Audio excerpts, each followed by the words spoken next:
these guys are going to talk about the development process. Yeah. Yeah? That's right. Okay. Should I just hand it over to you guys? Do you guys want to ask any questions? And No. Adam's going to keep it interactive and fun. So without further ado, please welcome Adam and Chris. Welcome, everybody. So actually, before we get into this, just to recap something, why this is important, but to recap something that I tell hopefully every one of you that I've met with so far, two major things. One, and the first one, which is sort of pre this, is I've heard a lot of complaints about people saying, I wish I could get back to the product because I got all this other stuff to do.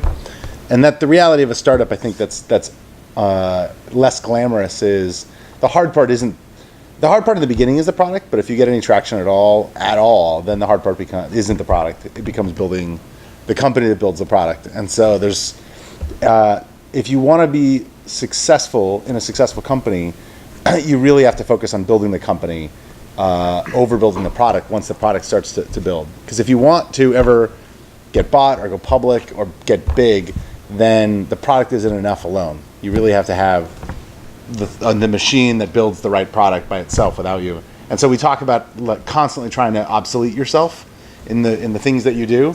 But if you're small and you're a couple people, the most important thing is the product. At some point, though, if you gain traction, it becomes not the product. Okay.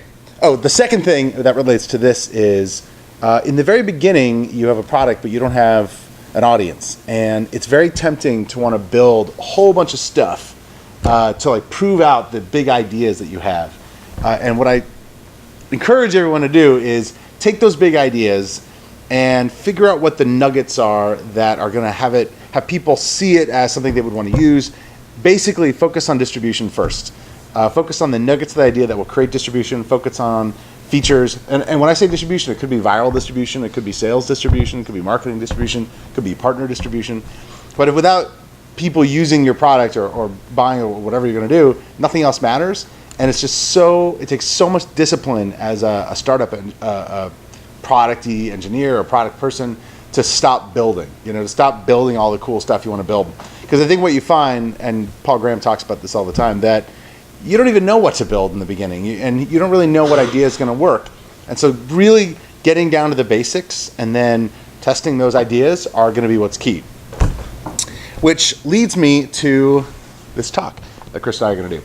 The other thing I should mention is that I get a lot of credit and glory for all this, but most of these were Chris's ideas, and he's going to talk soon as well. We call that throwing someone on the bus, by the way. You can use that. That had traction. I know, I'm trying to get people saying that. Throw people on the bus. No. So we call this, so last time I was here, I talked about the history of Yammer, and there was a lot of questions about this really weird methodology that we have, and there's a lot of questions, so we thought we'd just come and talk about it and why we do it. I call it an organizational methodology instead of a development methodology, because I think that development methodologies talk a lot about tasks and how tasks move through a system of people, and we look at it at a little higher level than that. We do care about how work gets done, but we think about it in terms of how the organization is structured to get work done. So we'll get to that. Skip this. Skip that. This is our value. I'm going to go through this really quickly. This deck was made to show Microsoft to convince them to build software differently. So, It's working. Yes. Nice. It's working. We're like taking over that company. It's crazy. But anyway, this is the goal of engineering. All that. So the thing that we talk about, and I'm going to go through this quickly, but I'll explain how it applies to you, is that software in a services world in the cloud, there's a lot of debate about why that's good or important. Of course, you all build, most of you build, except for the DNA guys. Cloud software, I know, cloud software, and that's great because you can build fast and all those. And the rest of the world's moving to the cloud, so we all know this. But I think people miss the most important piece. The purpose of the cloud is not it's lower cost and that's great. The point of the cloud is that it's the only medium where we can do something in software and in product that we've really never been able to do before. And that's sort of question our own assumptions and get more real-time feedback. So the way that we used to build software, I equate a lot to sailing before GPSs and all that, when we just had sextants, and you basically had to be able to see the stars to take your position and direction. And if you couldn't see them, you could go long periods of time just kind of going on some direction without knowing whether you're going in the right direction or where you are. And then the clouds are clear and you check your position and you'd realize you're going the wrong way and you'd have to correct. Well, a lot of, whether you're starting a startup or you're building software, when you go long periods of time without these checkpoints of understanding, is this the right thing? Are we going in the right direction? Essentially the cloud allows us, if we use it correctly, the sort of building software in the cloud to test our assumptions at all times. So we'll skip this, it's not important. This is just an example I gave, which is pretty awesome. Imagine you are like an executive at EA, you got a new game, you hire this expensive ad agency to build banner ads, they show you these two, or they show you these two. The other one was made in Microsoft Paint. And they say, here you go. And then you as the executive are like, you're totally batshit crazy. But the one done by the kid actually performed way better. The click-through rate was way higher. Just the point is, question your assumptions, yada, yada, yada. Let me give you one more example about that. People talk about, we have search in Yammer. It's very important. How important? It's a good question. How much do we work on it? And so we were asking ourselves the same questions because a lot of customers would ask about it. So, is that hard to see? No. So instead of just blindly adding features to search, we wanted to know, do people use search? And if no, why don't they? And why should we improve it? And so we asked these questions, which is, all right, there's not enough people searching. Why? Is it because nobody needs or cares about search? Is it that people care but it's hard to find? Or is it that people care and can find the feature but it's not that good? Well, can we answer that question? Because the answer to any of those questions determines where we would invest. If search is great but hard to find, there's no point in making it better. We should make it easier to find. And so it tells us where to invest. If it's easy to find but hard, but isn't that good, then we should invest there. And so we did a bunch of analysis to find that it looked like... And a bunch of analysis, by the way, just counting. We were counting.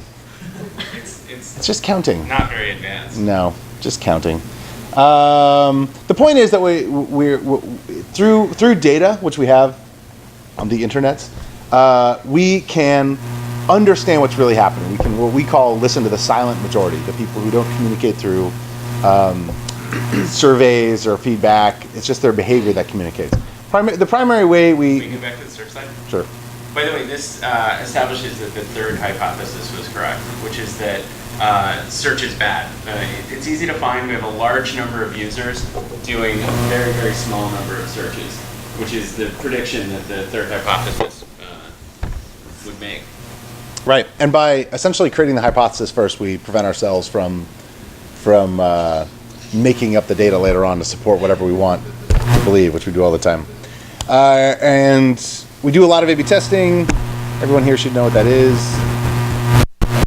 Everybody, what's A/B testing? Tony, what's A/B testing? A/B testing is where you run an experiment, basically like the scientific method. You randomly select two groups.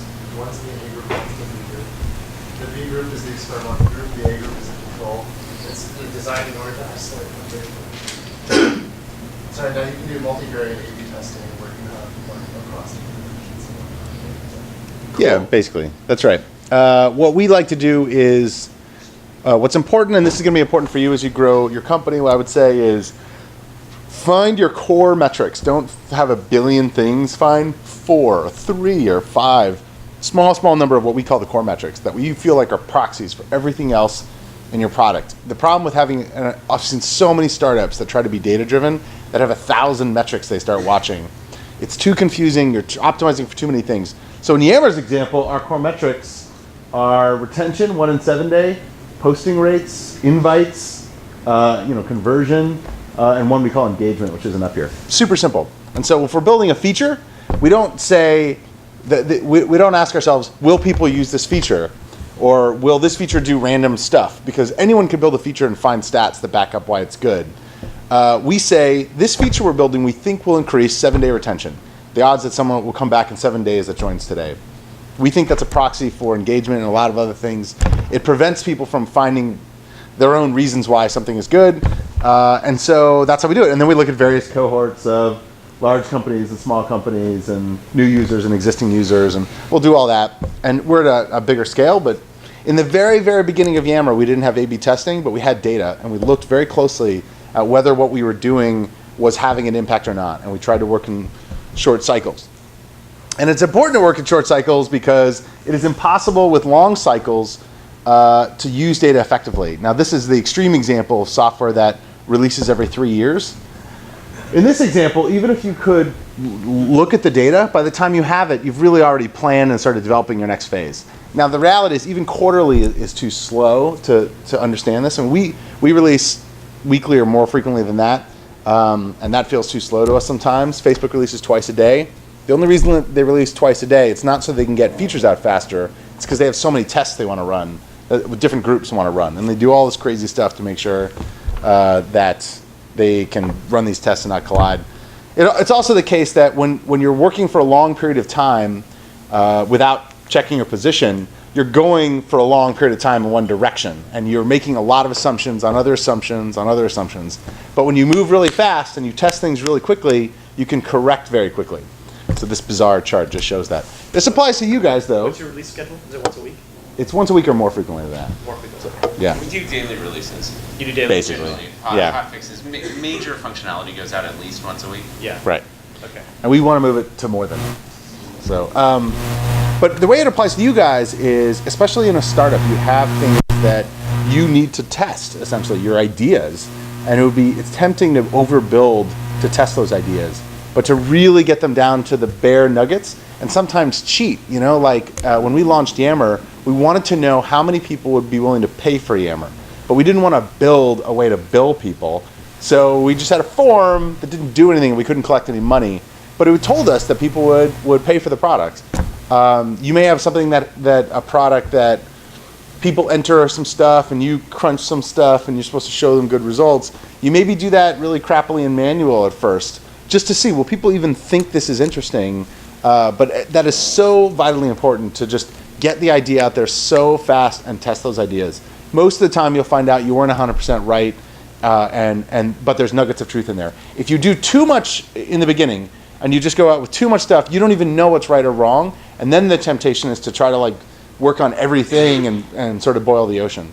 So just keeping the idea simple, not going in a bunch of different directions, not trying to think about a million ways that it could go, or everybody wants to build a platform to do a million things, but keep it simple. Keep it simple. It's your greatest chance of success. All right.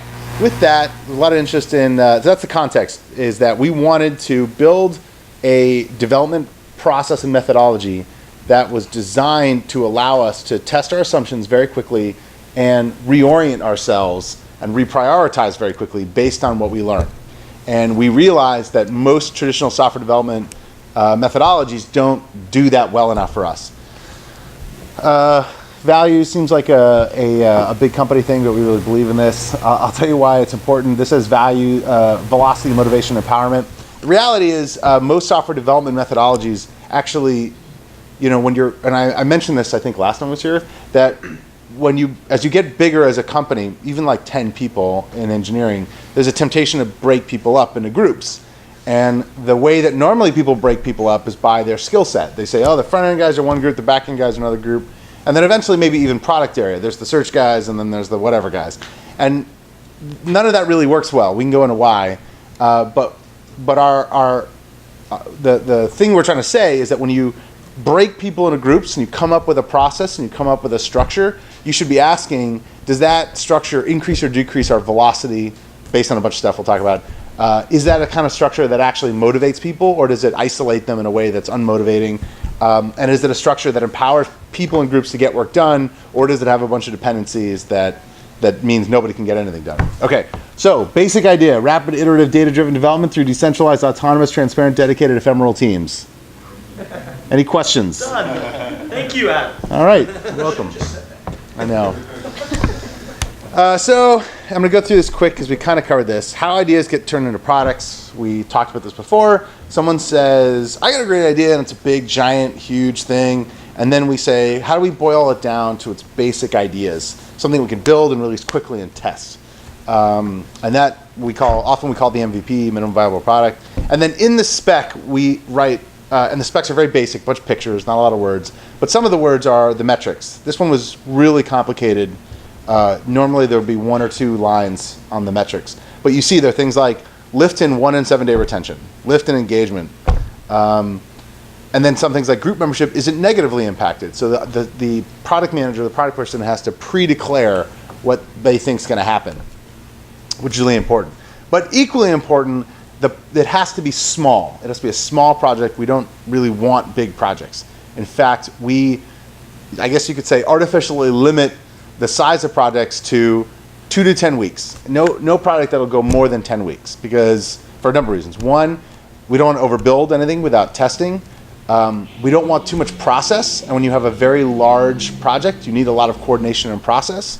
We want to be able to reprioritize engineers quickly, and if everybody's working on long projects, that becomes impossible. This means we can completely change. We have, how many people in product and engineering? I think there are over 100 people who commit code to features. But total product and engineering is like 150 or 200? It's close to 200 now, I think, including infrastructure. So close to 200 people, and we can completely change everything engineering's doing in under a quarter, which is crazy for a company of our size. And we're not huge, but normally it would take a long time to imagine every single person working on something else. We could do that in under a quarter. Anything you want to add on this? And then the other limitation is 2 to 10 people. Huh? I said yes. Go ahead. No, go ahead. 2 to 10 people. This is important. Right. 2 to 10 people because. Go ahead. 2 to 10 people is not okay. All right, let's talk about this. So 2 to 10 weeks allows us to have that fast iteration and that constant evaluation of decisions we've made, both product decisions but also engineering decisions. By sort of forcing your engineering group to only think 10 weeks ahead. I mean, that sounds crazy because you think, well, what about big architecture? What about frameworks? What about all this stuff? You're usually wrong. You are usually wrong. So if you give people like a 2-year roadmap of what you're building, they're going to overbuild in all the wrong areas. You keep the scope limited, and people will just think, okay, what's slowing me down in this 10 weeks? And then what's slowing me down in the next 10 weeks? And you get emergent frameworks because people say, oh, I've solved this problem once before, now I can abstract it, or I've solved it twice before. But you don't get people thinking, well, over the next 2 years, what are the problems we're going to have to solve? And I'm going to build a solution to 2 years worth of problems before I make any progress on the feature. It also helps with the integration costs, the complexity of integration.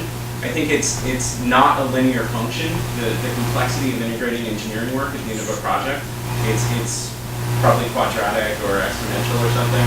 Somebody who finished high school could probably tell me. But the point there is, any project we've had that's been longer than 10 weeks, we spend a disproportionate amount of time at the end of the project trying to integrate everybody's work together. Whether it's merging branches or just, oh shit, I didn't realize you removed this feature from this other thing, and now that broke my thing, and I got to rework this stuff. Rework is really, really expensive. There's very little of it in very small projects. Question.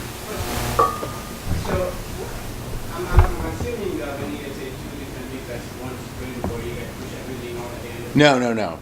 We'll get into it. that. We'll explain. So my question is connected to that. So if the engineering organization has knowledge for only 10 weeks, that's all you know. What's great in a startup to a small size team? Great, right? But let's say you like or in a big company, and you're in bed and you need to move so fast, okay? And the only thing you know is 10 weeks ahead. How would you do resource planning? Like again, it's not a problem for any of us here. What do you mean by resource? People? We'll get to that. Yeah, we'll explain. We'll get to that, yeah. 2 to 10 weeks, 2 to 10 people, when you have 200 engineers, what if you have 2? Good question. I was going to mention that. So 2 is a very small number. Once you get, I know, 2 you just do whatever you can do almost. However, the lessons I would take, even if I was a very, very small company, 2, 5, 10 people, is project should be limited scope, and pre-declare the scope, even if it was a small group. We talk about finite deliverables at the beginning of a project. We don't want it to be the case that 5 weeks into a project, somebody says, oh, and we're going to add 3 deliverables to it. What we agree to deliver at the beginning is essentially what we're going to deliver at the end. There's very little acceptance of scope creep there. In general, the scope creeps the other direction. It gets smaller. We say this is not absolutely necessary. We can get a test running before we build this other thing. And remember, these things are never done. It's just getting to a place where we can get it out and test it. So the other thing is, which we'll get to, now knowing what I know, I think anytime you have one, it's very hard when you're two people, but mostly when you have one person working alone on a project, that's just bad. At least two on any project is good because there's an accountability that comes from, and I don't mean pair programming, we don't pair program, it's just they're working together on a goal, and because of that, they can keep each other sort of on task and honest and help each other out. Again, very difficult in really, really small, but even at 5 people or whatever, I would say it's really hard to have one person alone on a project. In the beginning, you might have one person doing front end and one back end, what are you going to do? But as you get even slightly larger, I would try not to have one person on a project. That's where we've ended up with our most tech debt, because there's a lack of transparency. When one person is working for any amount of time, whether it's 3 days or 3 weeks on something by themselves, nobody else is questioning assumptions they're making about the code they're building. One thing you'll hear us, I think, say over and over is transparency creates accountability. So you don't need process for accountability if you have transparency, unless the purpose of the process is to create transparency, which we think is good process. Bad process is just trying to prevent people from doing bad things. That's not good. And so even at our size, you'll see we have very little process in software development, but it works really, really well. Assigning work. Were you going to talk? Yeah. Yeah, I'll take this. So the question about resource allocation, this is where we'll get into it. We have an org chart that looks something like this. It's very diverse. Yes. There's a lot of colors. Sorry. Each of these colored teams represents a different, let's say the Rails team, the front end team, the mobile team, whatever it is. These teams sort of exist to help each other out with sort of common technology decisions they'll make. These are best practices in Rails. These are best practices in iOS development, for example. But work is not assigned using this org chart at all. What we do when it's time to actually build something, one of these projects, is we remove the management layer entirely. Management at Yammer has nothing to do with work, with projects, with code being written. All we do is work on this system, essentially, and supporting the individual contributors and sort of nurturing their growth. But we're not the arbiters of decision making. I have a talk about this where I get into Amdahl's law and talking about how in a parallel system you're constrained on the serial parts, and most people make the mistake of building decision making into their process at the management level, which constrains your throughput of engineering. It's not the case that most engineering time goes into writing lines of code, but most of our engineering organizations make that assumption and end up blocked on decision making at the management layer all the time. So we've said management has nothing to do with work being done. Instead, what we do is we assemble people from different teams onto cross-functional teams, and we appoint one person on each team, the tech lead. So this is an individual contributor in your organization. This is not a promotion that this person gets. Just for the length of this project, they're accountable. They're essentially the de facto manager of this project. That allows us to decentralize management and allows us to scale management throughput with the total size of the engineering organization. So we have these decentralized cross-functional teams with the tech lead at the center. You can see product management, analytics, QA is not up here, but they're represented on this team. This team has absolutely everything they need to deliver the project. And they have no outside blockers, so these projects are all self-contained. Every decision about the project can be made in this group of 2 to 10 people. Most of our time is spent in decision making and in blocking, waiting for approvals for decisions or waiting for other groups to do things. So we said, how can we get a very, very large organization to work like a bunch of very small startups? And the thing your startup has that a big company doesn't is that small group of people that are working with you have no outside concerns. They're completely free to make all their decisions on their own. And we've tried to make a system that allows us to do that in a bunch of little groups. So yeah, I mean, just to add to that, especially as we look at a company like Microsoft, or if you've worked in any other companies, this issue of dependencies becomes almost the biggest issue. Nobody can really get anything done. And so again, when we create a project, we're going to add the inbox feature. We ask, who would be needed to do this? Well, we need 2 Rails guys, we need 2 front end people, we need a core services person, and then we put those together and keep going. Yeah, so this is our big board. This is kind of the... Question? Sorry.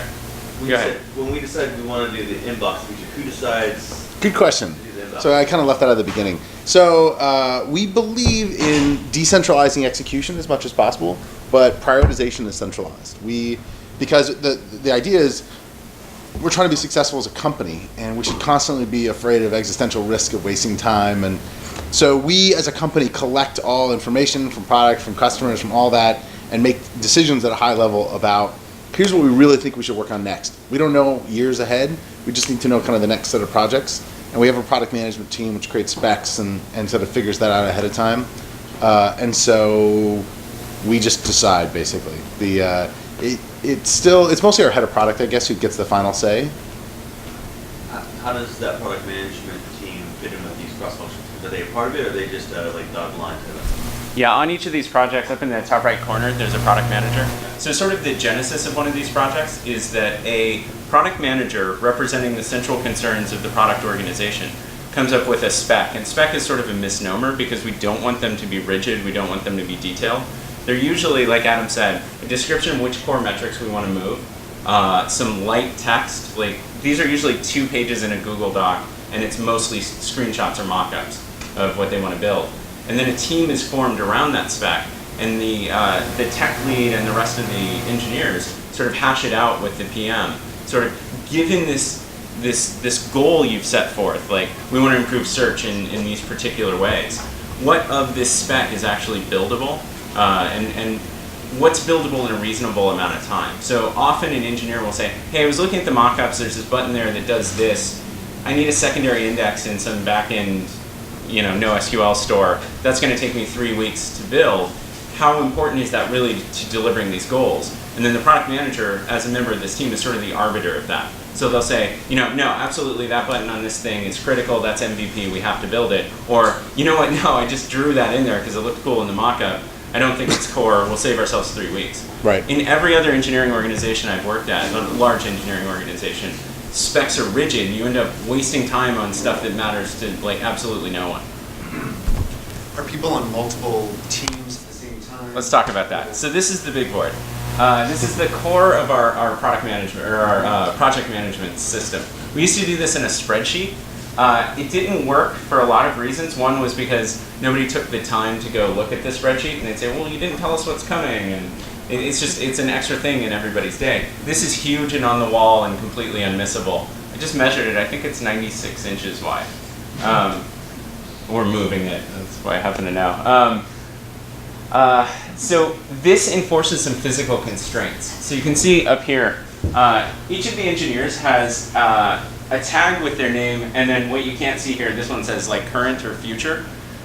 You can only be assigned to one project at a time, and that's a physical constraint. When we had a spreadsheet, it was really easy to just say this person, and then in parentheses like half time, and this person over here, and a quarter of his time over here. That's a terrible way to do work. That's actually what this next slide says, but I'll leave it up here. There's one project per engineer. That creates accountability. I'm a really, really lazy engineer, and it's really easy for me to say like, oh no, I didn't get this delivered because I was working on these 3 other things. And in those times where I'm not being lazy, I'm just feeling guilty about the other things I'm not working on. And there's a cognitive overhead of thinking about things you're not doing. So this eliminates that. There's one project for everybody. Just since you can't see it, these are product managers. So there's multiple product managers, or one product manager is on multiple projects. This is QA, so they can be on multiple projects, and then that's engineering. And we'll get to what's going on over there, and then just in case you're curious, the green is current, the yellow is future, and the red is London. Yeah. We have an engineering team in London. Question? I'm interested that you said one engineer per project and it's really right? Period. One project per engineer. Multiple engineers per project, yeah. So there's another problem, not problem. I mean, what's great if you're like your agent? If you're what? What if you're on a UX side? Can you repeat the first part? It works great if you're a what? Pardon me? You said it works great if you're a what? If you're a rates engineer or a backend engineer who works on the Yeah. but if you're a UX guy, Yeah. you're there for like maybe a couple of days to walk it up and do all the things. Yeah. What happens after that? So the design team, are UX and design. Unless you're talking about like HTML people. Okay, well, let's cover both then, I guess. we'll talk about both. So Yeah. as far as like UX and what is this going to look like, that's usually established before this team kicks off. That's a responsibility of our product organization. And to be completely honest, that's something we haven't done as well as we've done the rest of this. So there's still stuff we have to figure out there. But essentially that work happens inside the central product organization before the engineering team works on it. And then the PM will sort of represent those concerns. So whichever PM is assigned here will represent those concerns back to the designer and you get your changes. Yeah, it sometimes happens like, okay, so this is a project with a front-end engineer and a core services engineer. I can tell from the colors. It may be the case that there's not exactly 50% work here and 50% work here. So we ask our engineers to just kind of chip in like you would at a startup. I mean, when Adam started, he wasn't a whatever guy, but he had to learn to do it because, you know, you're a startup. The idea is that each of these cross-functional teams is exactly like the startups you guys work at, where you just kind of wear multiple hats and you chip in. And that actually adds context to the work you're doing. So for a core services engineer here on this project who's working with a front-end engineer, he's going to provide a better service if he understands what's going on inside the work that core service enables. So that the client that's going to consume that API, knowing the internals of that helps them make engineering decisions. To some degree, and we'll get to this a little later, but to some degree, so we had the org chart, and this person was a front-end engineer, and this was a core services engineer. That's the part of the orgs they come from. But when we put them on these teams, they're supposed to kind of forget about the org they came from. They're just on this team to finish a goal together. And so that means that Rails people who end up learning Java because then they can help over here and vice versa. And they just like help each other out, try to get it done. So, however, this is the thing we realize, it is possible that this person won't have as much work as this person. And there may be some wasted time there. But the benefit of having these people be dedicated and accountable mitigates or sort of removes the cost of that. In that, sure, there might be a little waste in the system, but not compared to the waste of having people. If this person was on 3 projects, how accountable could they be to get this work done?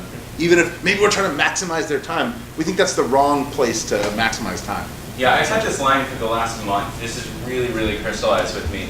Most people over-optimize for efficiency. I think efficiency is actually a really, really bad thing to optimize for. We optimize for throughput, which if there's some wasted cycles here, but we get, you know, a lot more throughput, that's good for us. Yeah. Performance management, how do you, because the managers are not the product managers, so Yeah. how does the performance management happen? When you say performance, you mean how do you make sure that all of these people are working as hard as possible?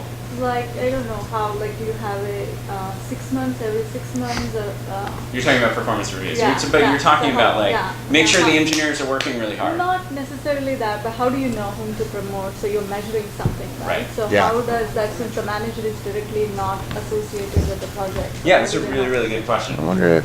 All right, go ahead. I like the big word slide up here.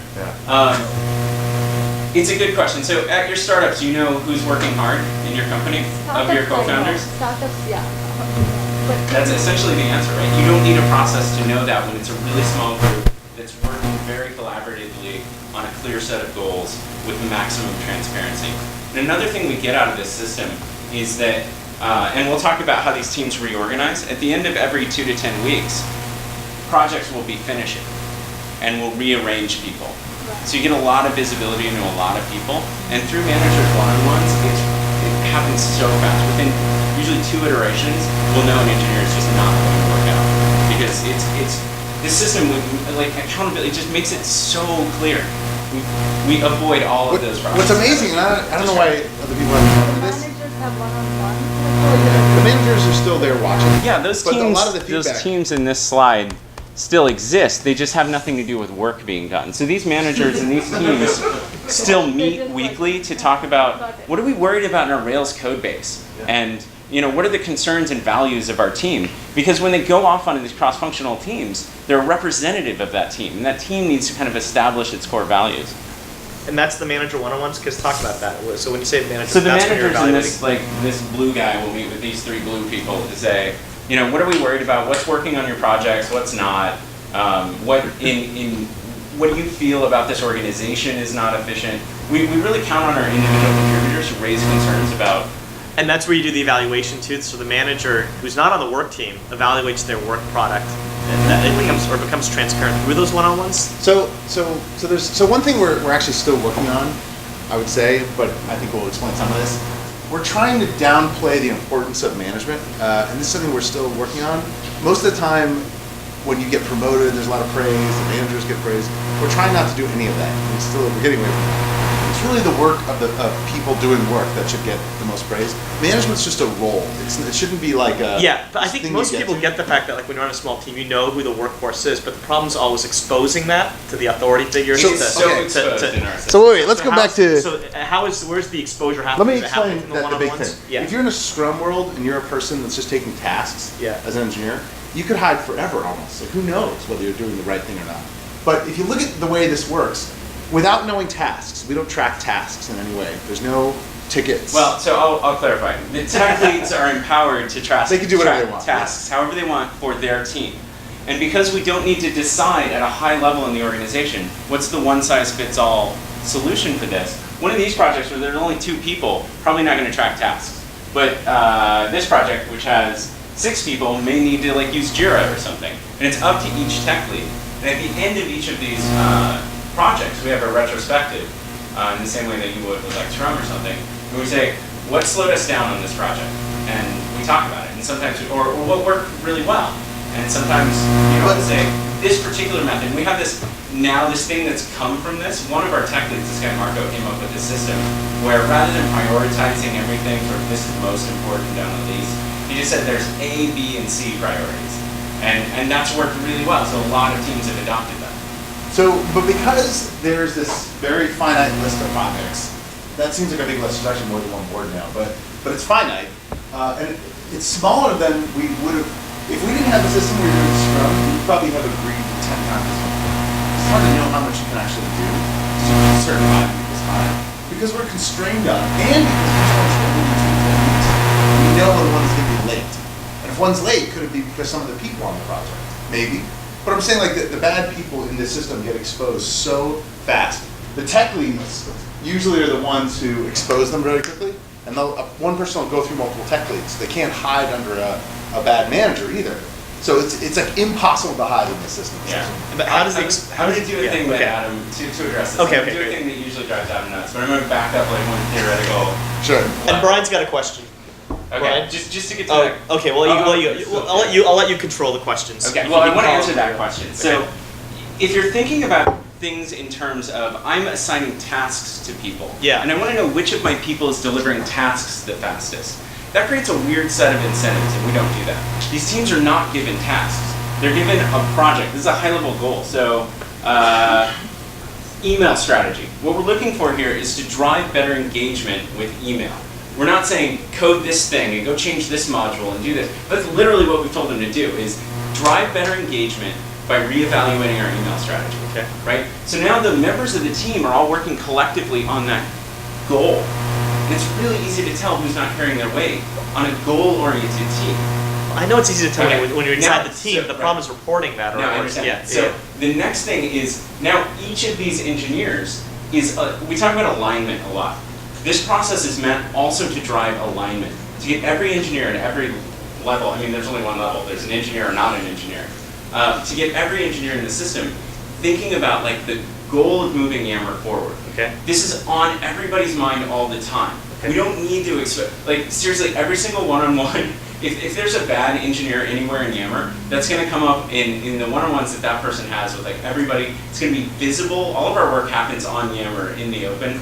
It's just like the system just makes that really transparent and open and creates the incentives that cause everybody to raise those issues all the time proactively. I guess the answer is Because people they're raise concerned with the issues. success They of raise their them Very issues common. and they don't feel like they're hurting somebody when they do that, or there's Well, politics around that. They have their projects to finish, and they know. So if there's a person who slowed them down, they don't want that. The tech leads are probably the people who raise it the most, but I don't know how. But usually the managers just know. They keep in contact with their people, and nobody can hide. Everybody's like, Also, you're. is it because Yeah. you're using Yammer and everybody can see everything? Yeah, Is that that's a huge deal. It helps. it's helpful. It certainly Everything's done in public. Everything's done where everybody can see it. I see. So there's a complete, it's transparency instead of it's all. Transparency creates accountability. Yeah, Right. Yeah. And just one more quick, I'll get the question, but just one more quick point. There was some talk earlier about sort of outsourcing engineering. Adam mentioned the red dots that represent our London teams. Yeah. A really, really, really cool thing about this cross-functional system where all of the work is self-contained, there are no outside blockers or communication like transactional costs, means that it was really easy for us to spin up an engineering organization in London. Once we had engineers that could staff cross-functional teams independently, it gave us a way, now we don't even worry about the time zone. Because we say, you know, I'm not going to need to check in with you for 2 to 10 weeks, essentially. We trust you to deliver this out. That's built into our system. It just So we don't works we really, don't really well. create projects that require dependencies between London and the US.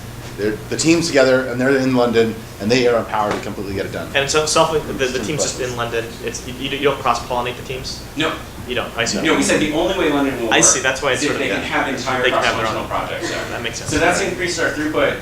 As of when this picture was taken, which was a while ago, there are 3 active projects in London. That's really cool. That's really cool. Can you like also tell, like differentiate between efficiency and throughput? I understand in your context, like what is throughput Okay. versus what is Adam and I did efficiency? like a fireside chat thing with that. What was that thing called?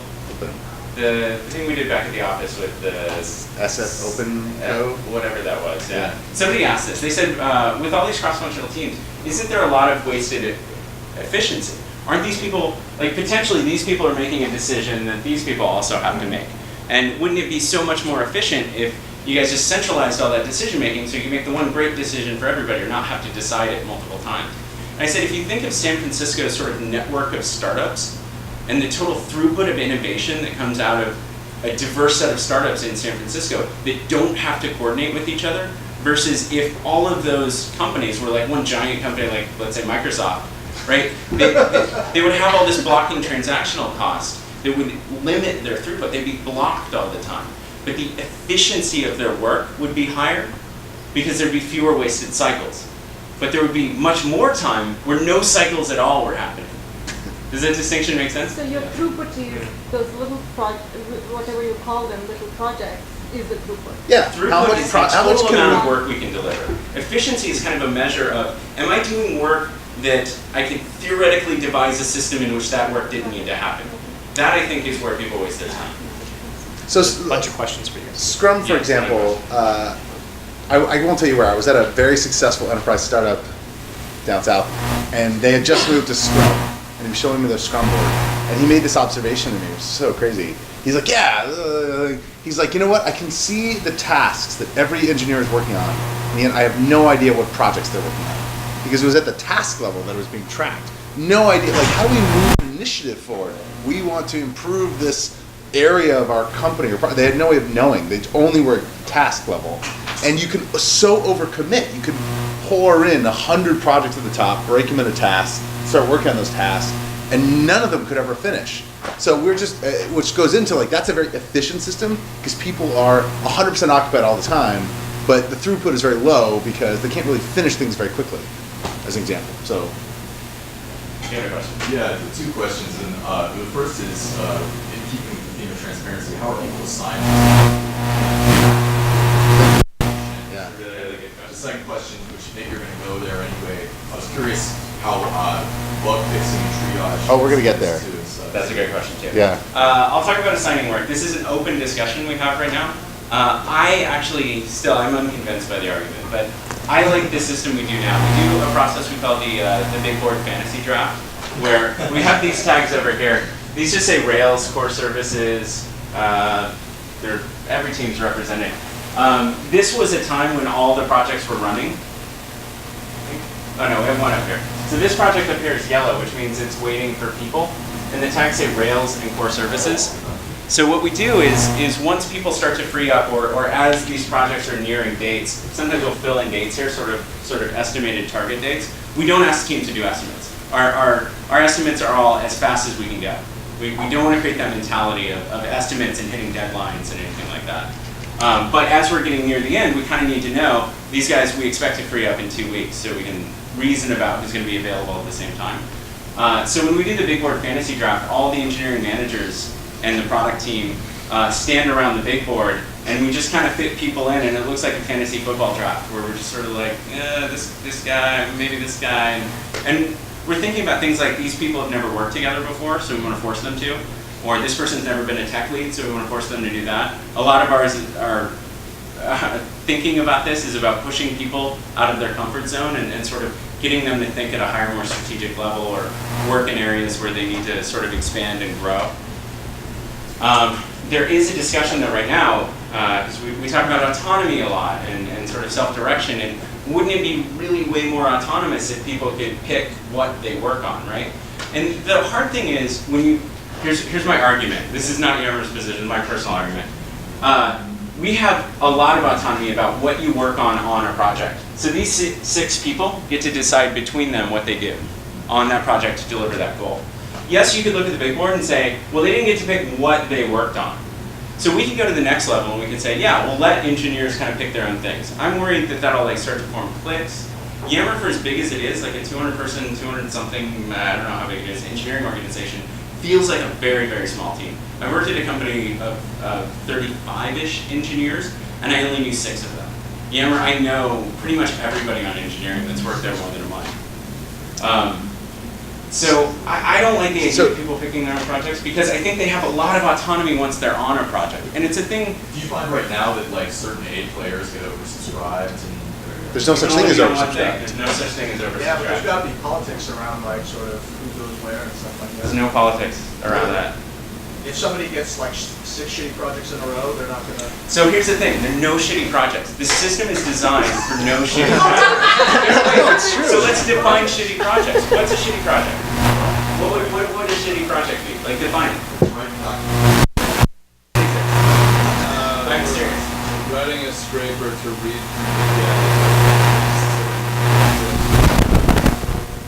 So that's a task, not a project. So within these projects, the team works together to kind of divvy up the task. And it's like a startup, right? There's shitty work everywhere. Like the team realizes we have to deliver this goal. How are we going to deliver it really fast? When he says there's no shitty projects, it's because total number of projects. So we have the same size engineering workforce as Box, for example, but they will commit to 3 or 4 times the amount of work you will. You can't actually do 3 or 4 times the amount. They just commit to it. But that means they can commit to all sorts of crappy things. Because we're so limited in what we do, it means that everything has to be important and everything has to be justified. And because the goals of the project are in the spec, the engineer working on it says, oh, the reason we're building this is because we're trying to improve the product in this way that's measurable. And so they can connect what they're doing to a measurable improvement in the product. And that there's a realignment around, a lot of engineers just think about their technical goals. I want to learn this technology. We're trying to get people thinking about, no, we're moving the product forward, the company forward, and you'll know how your project does that. So it's not random, you know.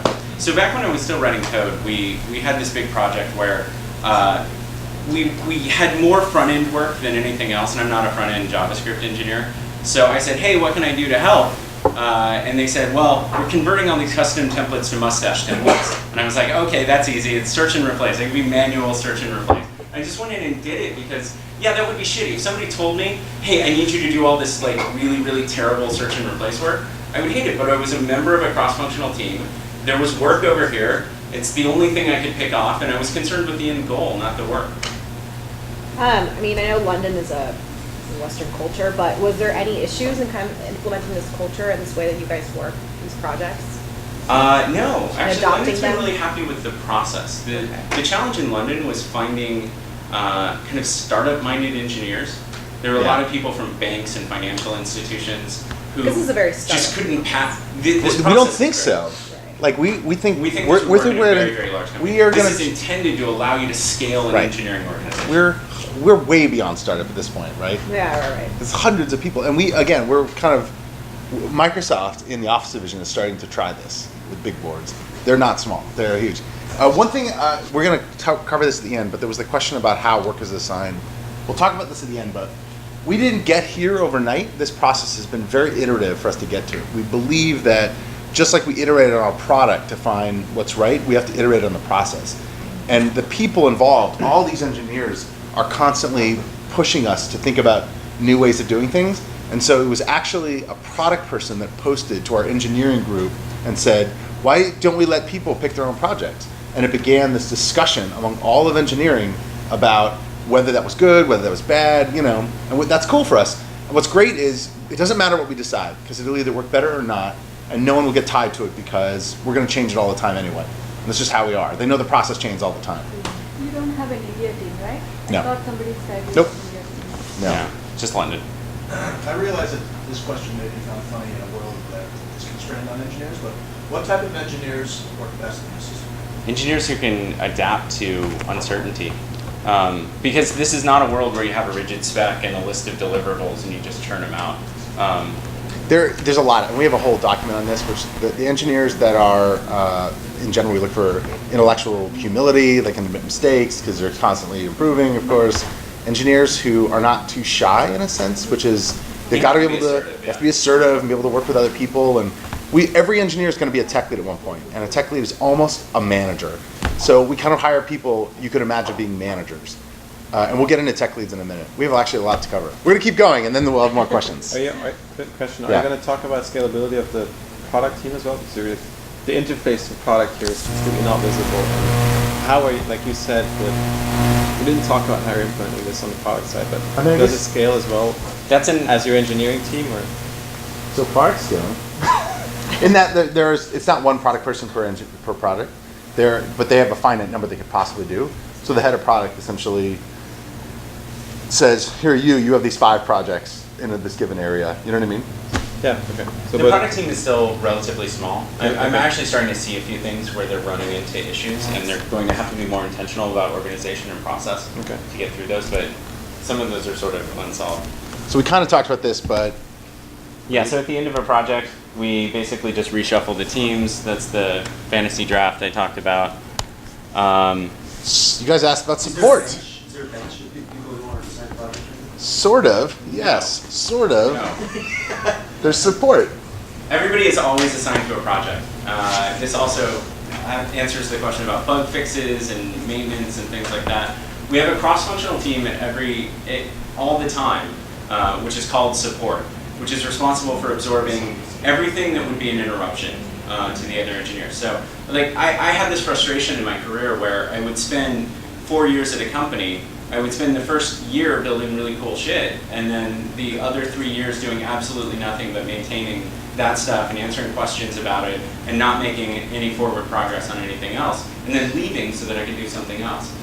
We want to keep our engineers forever, so we want to give them interesting challenges always. So our solution to that was support is a standing cross-functional team on the big board. I won't go back to the slide. Which has representation from each of the teams and can fix any bug, any performance issue, any security hotfix that needs to happen. All interruption is absorbed by the support team because we believe there's a very big difference in engineering between what we call focus-driven work, or feature project work, and interrupt-driven work, which is sort of what's on fire right now and how do I fix it? Keys here are, we don't hire junior engineers to put them on support. Everybody is senior, and everybody has to be on support at some point or another. They're either on support because they were just assigned to that team for a given duration, or because they were in between projects. One of the things that may happen if you finish a project and we don't have another one for you, you may spend a week or 2 to 10 weeks on support. But we always make sure support is staffed with enough people. But again, because it's one project per engineer, their time isn't divided. If you're on support, that's all you're doing. And if you're on a project, that's all you're doing.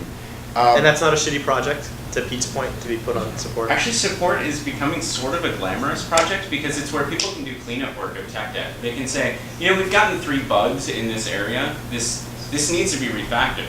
They do projects sometimes. And they sort of have maximum autonomy in support. And it's cross-functional, so they can fix things cross-functional. Support, this is an interesting one we've discussed a lot too. It doesn't have a manager, it has a tech lead who rotates, because it's like whoever we assign. And what we tell the tech lead of support is improve support as a thing, as a holistic thing. So sometimes the tech lead of support will say, we should spin up a project within this little team because we're getting the same class of bugs, and if we fix this underlying problem, they'll go away. So they have a lot of autonomy on sort of how to do it. It's not actually unglamorous, but also, because they're senior engineers, they fix underlying problems. Yeah. When it's just like junior engineers you throw on support, or like the people who are on the bubble, you were either going to fire or not, and instead you put them on support. Like, it's terrible, right? That's what everybody does. The bad people can't make it hang out in support either, essentially. Yes. Yes. There's one support team.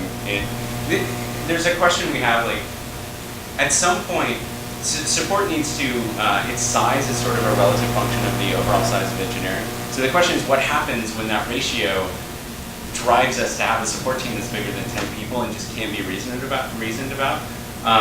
We don't have a solution for that yet, but there are a million things we didn't have a solution for until we grew to the point where we needed to find one. The point we really have is this is not a magic recipe to do exactly these things. It's kind of, you have these values. Here's the particular way we've manifested the values. And as you grow and as you change, always iterate on the details of the process. So that's when we'll have to figure out when support gets deep. 10 is enough for now. Yeah, 10 is enough for now. I think we're at about 8.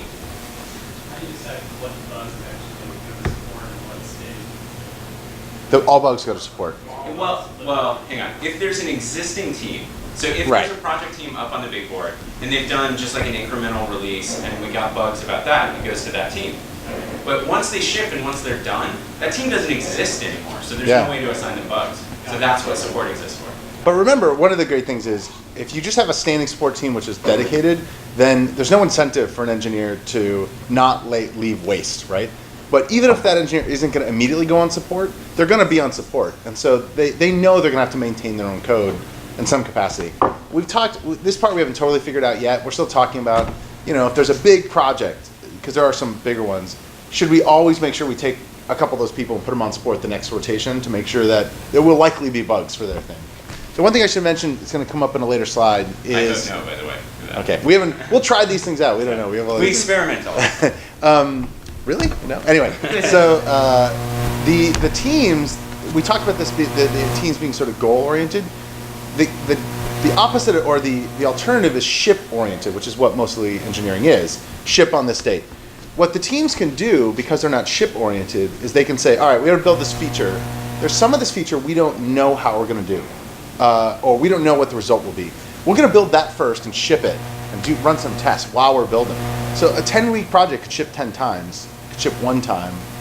Who knows? Or they could say, there's some technical reason to ship a couple times. So they're not constrained on shipping. Their goal is not shipping. I mean, eventually we want a feature out there, but their goal, that we could kill the project at the end. We could build it and then kill it because it didn't test well. We don't want to release anything that's worse. And in a couple rare cases, we used it internally and it wasn't good enough. We didn't ship it. Right. Also, not being ship-oriented is really important. Everybody's thinking about velocity all the time. So as they're working, they hit a patch of code where they say, this is taking me twice as long because of the way this code is factored or because of the way this API is abstracted. They're free to go through and sort of expand the scope of their project to include cleaning up that code. Is there a dedicated QA team as well that's like doing the support thing that everybody has to run and release their project? So there's a member of the QA team who's a member of the cross-functional team. They're not dedicated. They'll be on a couple. They can be multiply assigned. But there'll be a member of QA on each team. And they work with the team on making sure that once this is released, we know what to check once it's live. More and more QA is going to start pushing back on the engineers for automated testing, unit tests. We have a culture of TDD, but we're sort of going to use QA as the police for that, rather than as manual click acceptance testers. We don't want QA to be blockers. We want them to enable velocity of quality. We didn't have QA for a long time. Oh, you just reminded me actually. So, and I guess we could talk about this in the end too. But yeah, that's yours. I said that the sort of key value is velocity. Some people interpret that to mean code as fast as you can. But it's really more sustained velocity, where if you just code as fast as you can and you make shitty code and there's a lot of bugs, it's going to slow you down in the long run because you have to fix all those bugs. So it's a question of what's the system and how do we work in a way that means we can grow and maintain this speed over a long period of time. We have to stop working so somebody made a mistake somewhere. Right. We should be able to do constant cleanup as we're doing projects. Tech leads, we're getting through this. Just out of curiosity, what do you do when you find out that you've made a mistake somewhere? Do you just What kind of mistake? understand that you made that mistake? So like in the case where you realize somebody made a mistake somewhere, and the engineers say we have to go back and clean that up. Do you just mark that a mistake was made and move forward, or how do you? It kind of depends on the nature of the mistake, right? Like if you just broke the build, you go back and fix it and unbreak the build. But if you architected something incorrectly, which I've done a couple times, then you just say, here's all the things I don't like about this. And remember, all these conversations happen publicly on Yammer. So there's sort of visibility across the entire engineering organization. And sometimes it's a matter of we're still working on this, so we have an opportunity to refactor it. Other times it's just, hey, next time you're in this code, this is what I don't like about it. Consider this sort of refactor. It becomes a new project. It doesn't become a new We try not project of its to. own. We try not to create projects which are tech only. Right. So I Yeah. mean, like it becomes part of Some other a new- project. a new- Yeah. When they're dealing with it, take care of that. Yeah. Too. You know, one thing we're not talking about here is we kind of have two sides of engineering. We have product engineering. All of product engineering is dedicated to projects or support. And then we have infrastructure, who deals with more than just the infrastructure, more than just servers. They build tools to accelerate engineering. They build and deployment and testing. They help somewhat on scaling issues, but they try to pressure engineering to do their own work. So there's some release valve there for some shit, but People rotate into that No. side too. no. Though We have a lot of flexibility. So if People you will move say, around. I want to go work on infrastructure, that's like a permanent reassignment. So the reason why people Permanent. don't- You can always say, no, that wasn't Right. right for me. The reason why people don't rotate there, and it's like a separate team, is we didn't want to get, in our past companies we'd worked at, there's a lot of arguments with product about resourcing. Like, we want these engineers to work on this cleanup that we need to do. And product's like, no, we need to work on this project. And so we have this deal. Anyone in project engineering should be working on projects. And these engineers are invisible to you. And there's no arguing about that, you know? It kind of works, so. In the beginning of Yammer, at what stage you had this infrastructure versus so obviously? It sort of happened automatically. What was really cool, we had this guy Matt Knopp, who was an engineer who had sort of an ops background and just dealt with all the things that weren't features. And as we grew, that sort of became a team. And we realized that split was really good because I knew that like if there was a major inefficiency in our memcache library and it was just way outside of the scope of what I could do in building feature work to correct that, I knew he was over on the side watching the performance numbers and going, this is something I can do proactively. So we codified that into a team. Yeah. Tech leads, real quick. We'll take more questions at the end too. We'll tell you what we like about tech leads. So tech leads are assigned. Everybody rotates these positions. This has been one of the sort of secret benefits of the system. It's been phenomenal. Where normally you have this world where you have to hire someone or promote someone to be a manager. It's highly risky. What if you're wrong? It's very hard to fix that situation. Tech leads are ephemeral. So A, decentralizes management in that we don't need a small central group of people to scale as we add projects. Each project has management of its own. B, it gives us a way to experiment with management with people in short cycles. What if it doesn't go well? It's not the end of the world. Those people end up usually the good ones becoming managers, real managers, the role of management, because we've kind of seen what they've done. Except for the compensation pieces and that, they're like almost the bosses of those people. They're meant to organize this product, deal with product. It also helps give individual contributors a greater perspective on what it means to manage and what it means to deal with other groups. And then their next project that they're an individual contributor on, they just understand the world so much clearer. I joke about this all the time, but one of the things I love about it is very frequently you have an employee of yours, and in your mind you're just thinking, I can't wait till you're a manager yourself, and I hope you have employees like you to deal with.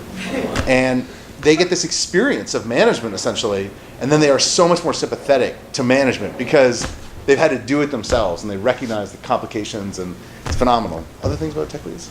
No, I think you got it. Is everyone a tech lead equally, or is it always tech leads? No. No one is always a tech lead. So it's literally rotating. Yeah, every project. As we're doing it, we'll say, sometimes what we'll do is we'll say, this person has particular expertise in this project, and this is something that's like really critical for this next push, so we'll pick somebody. But usually it's much more about, this person's never done it, or this person would learn a lot by doing it. Yeah, and I would say it would be bad if someone was always a tech lead. Yeah. So even though our best tech leads are individual contributors sometimes. Is anyone never a tech lead? No, if they're not capable of being a tech lead, they're not capable of working in our engineering organization at all. What was that in the back? Yeah, question. I was in a company, a pretty large company, where we running something similar, very good. But perhaps as we grew, as we had a bigger team, we tend to have people who are career or like ambitious, want to go up. Like in this case, you have individual ICs and then you have tech, right? How do you manage? But the tech leads aren't, it's not a permanent role. I understand. You don't get promoted to tech lead. So okay, if you have somebody who's a really good engineer, who's great, Yeah. and he wants to go up in his career. Yeah. You're saying they want to do the, yeah. No, I have a good answer for this. So actually, Ryan, one of our directors came to me with this. He was saying, if you're a world-class photographer, right? You don't become a photographer level 2, photographer level 3, architect of photography. You have a portfolio of really good work you've done. And if you're only interested in staying an individual contributor, that's something we totally embrace in our system. You can be an individual contributor forever, but you're not going to be a super individual or a programmer level 9.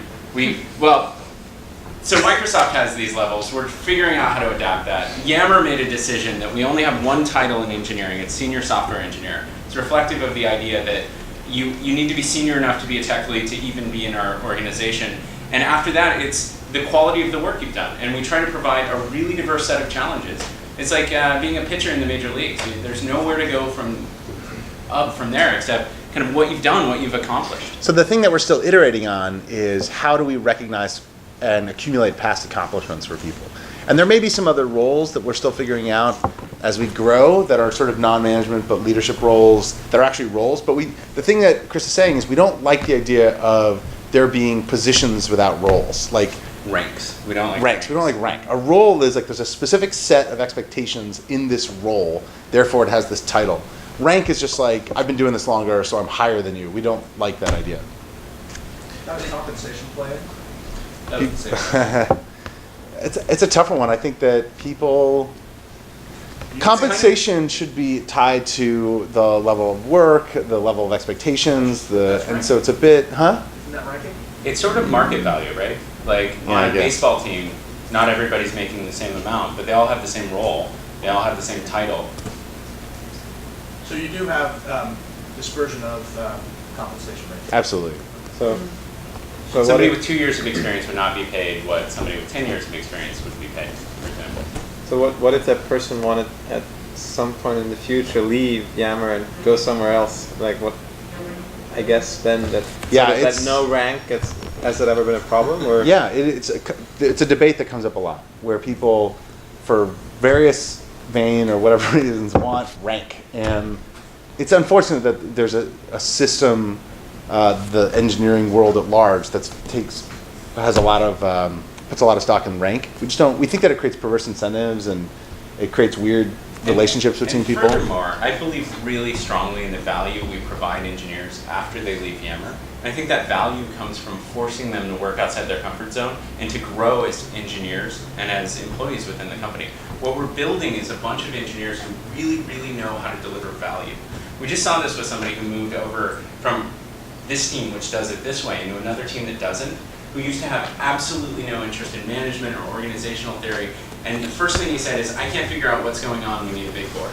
Like, these people are going to be able to make a lot of money on the market after Yammer because they know how to be effective.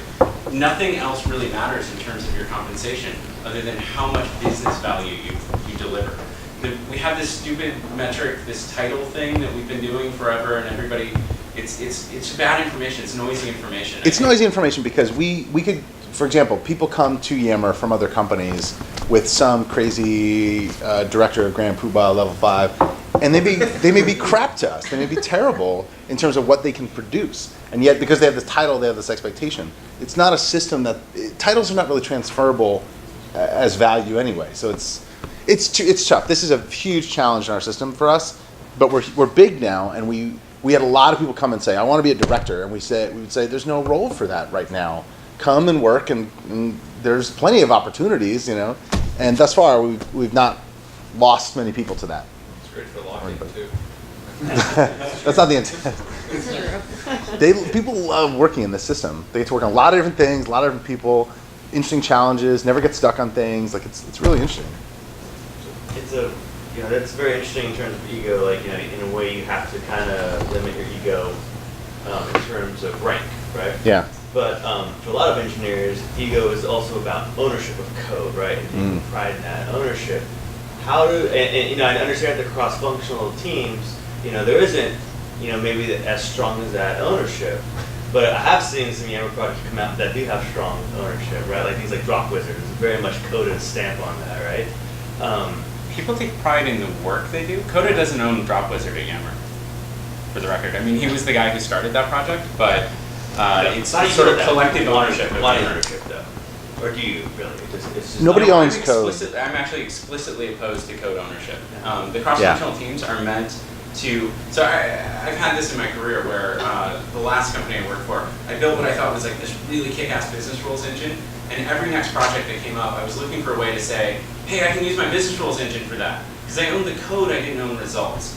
This whole system is built around getting people to get out of the idea of owning code and into the idea of owning results. And it's been just incredibly effective. On an average, how many hours your engineers are working in a week on an average?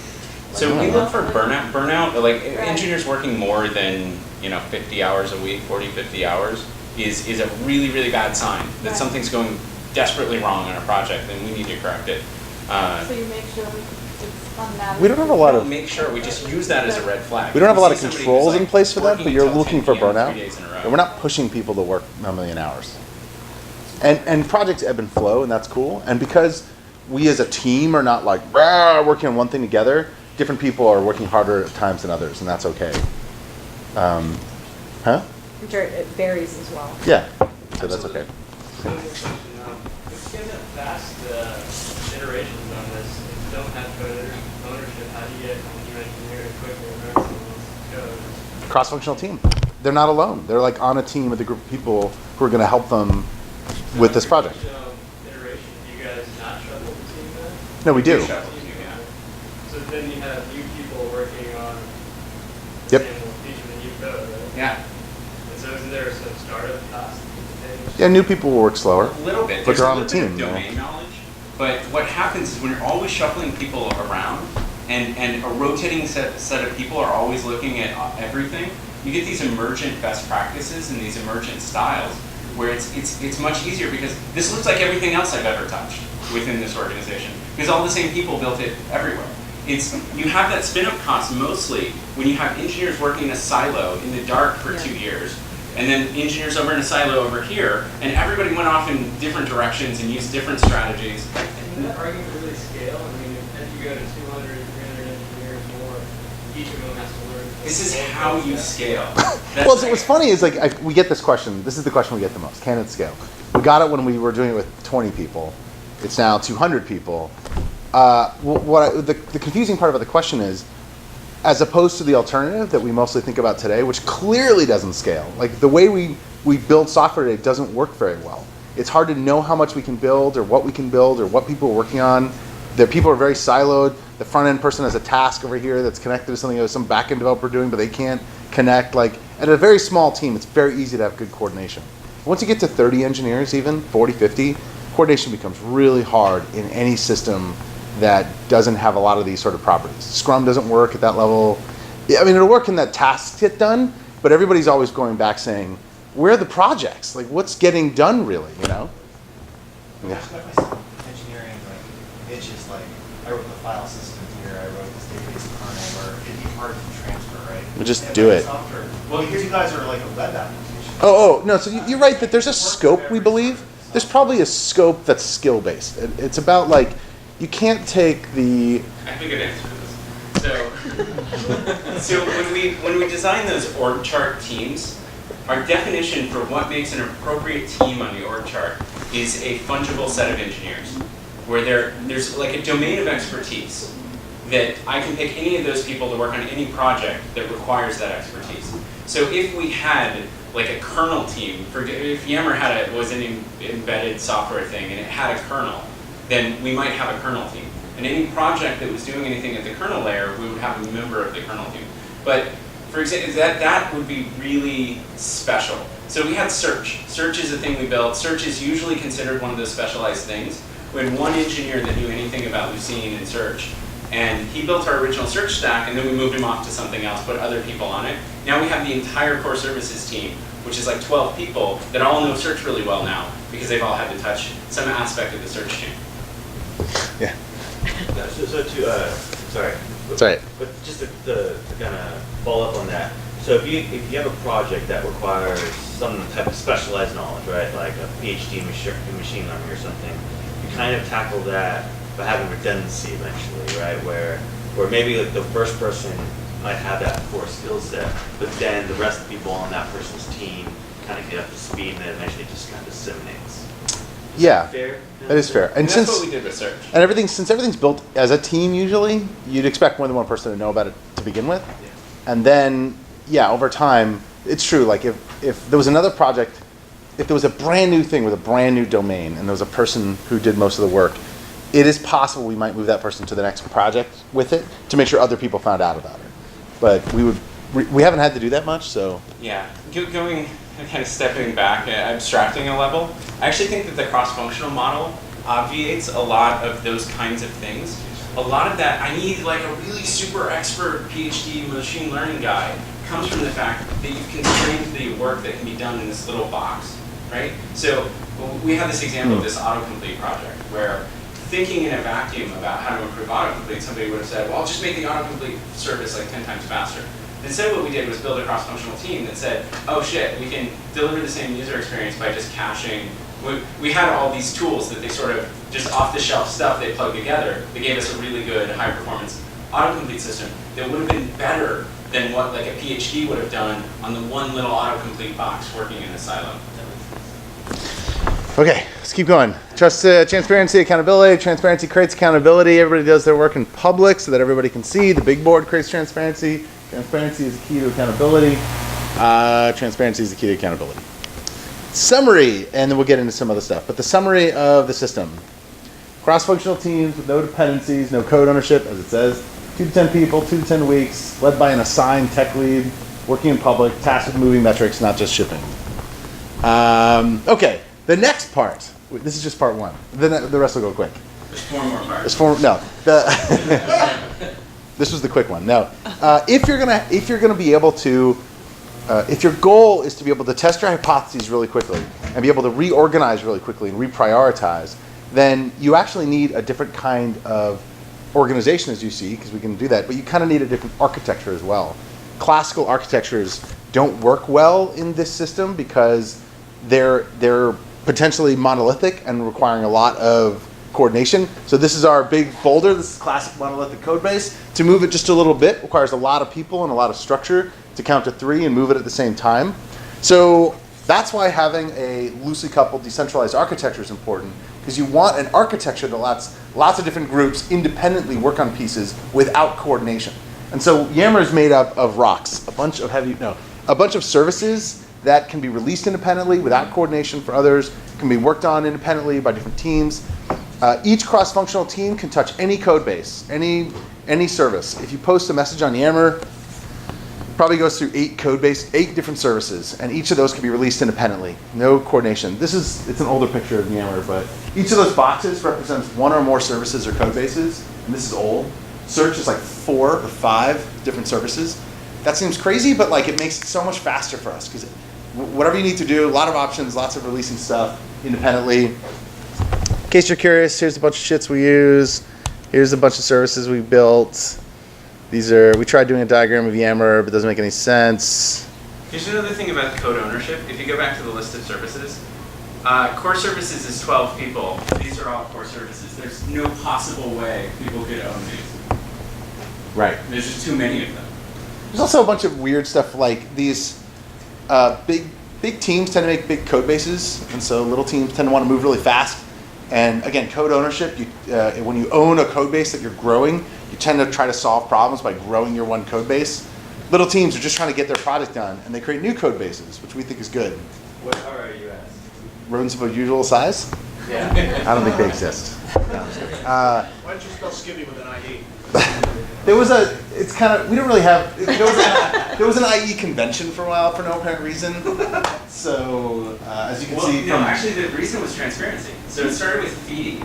We needed a name that was transparent, that you look at feeding and say, oh, it's our feed service.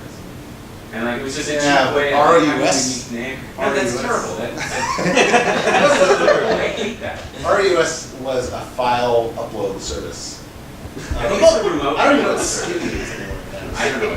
But a lot of you can kind of tell what they are. Usually query, pranky, Lucy, all part of search. Like Lucy is a Lucene search service. Some of these you can't tell what they are. Tyrant.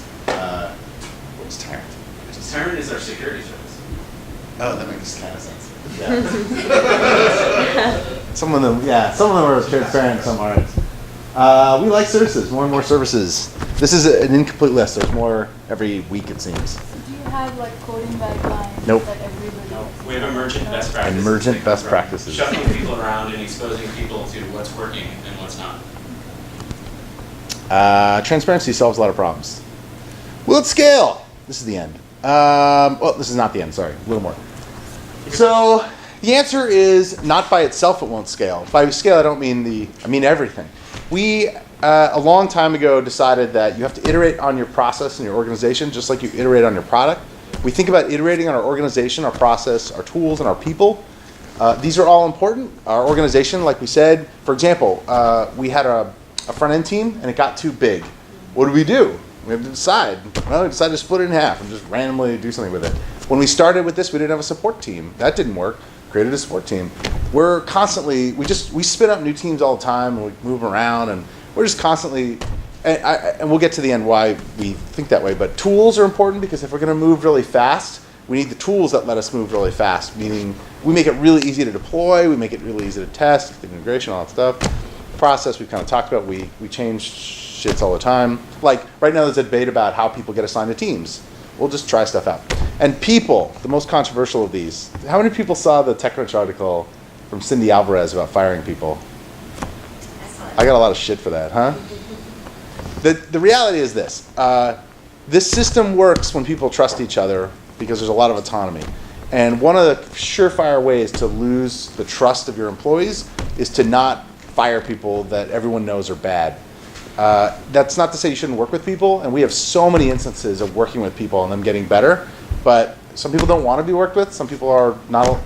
There are two reasons why people don't make it at Yammer usually. A, they're just technically not good enough. I don't actually think that's the biggest reason. Yeah, that's actually very, very rare. Yeah, because we get that in the hiring process. The biggest reason they don't make it is they're not aligned in their goals. They want to work on a technology and not a product. They want to, all these things. They're the people who don't work. They're the people who create imaginary pet projects for things, and they don't seem to play well in teams. Those are the kind of people that could do really well in a task-based company where nobody really has accountability for them, and so they can hide out and do their pet things. But on the small teams, they can't hide. And it becomes, people rotate, and so they can't hide in a place either. So everybody knows very quickly this person isn't working out, and we're pretty good. We don't fire people like that. I mean, we're really good about telling people what they need to work on, and that's the role of the management. They're working with these people, mentoring, code mentorship, personal development, stuff like that, which leads to leadership, not management. The role of management, Daniel Pink had this interesting thing. What did he say? Management was, I can't remember now. Just heard Daniel Pink talk, but he was talking about how management is a role that's meant basically to define and enforce process. Management's about, there's a set of tasks, I got to make sure each person is doing the task. Whereas leadership is really about, obviously being a good example, but it's about looking at the system and understanding how the system is producing the right results and how people are fitting and aligned within the system. So it's context to people. So explaining the whys instead of, or the whys instead of just the whats, So leadership is really important in Yammer, and leadership isn't relegated to just these managers. Tech leads have to be leaders. And so one of the biggest things we do in Yammer Engineering is a lot of emphasis on growing leaders. Like everyone's trying to obsolete themselves. Every manager within Yammer Engineering is looking within his org, her org, to find out, to say, well, who here could be the next managers, and how do I push them in that way? How do I give them abstract goals and tasks and things that are bigger than this team to start thinking about? So it's a very, very big deal within our organization to sort of develop leaders, which we have a lot of tools to do that with. Finally, I'm going to leave on this quote, which is from Conway's Law, which I think I talked about last time, maybe. Conway's Law, I feel like kind of got the ball rolling on how we think about these things. I said this maybe last time, but I want to come up with the corollary to Conway's Law, which I want to call Gale's Law for this guy. So Conway's Law is about engineering, and it basically says that organizations are constrained to produce designs which reflect those organizations. They're constrained. So meaning you have a really big team and they've got a really big code base, and you say, do this thing. They're going to say, I know how to do that thing in my really big code base, and they're going to make it bigger. Huh? So how do you explain Apple? A friend of mine said that anytime you get into like a discussion of a business and someone brings up Apple, you have to end the discussion. Yeah. It's such an outlier. It's such an outlier. Apple's an example. So the problem with monarchies is that what if the dictator's wrong? So in this case, the dictator wasn't wrong. Good luck. Good luck being the dictator who isn't wrong. You know what I mean? And it'll be interesting to see who else is there out there? Amazon. No, they're very decentralized.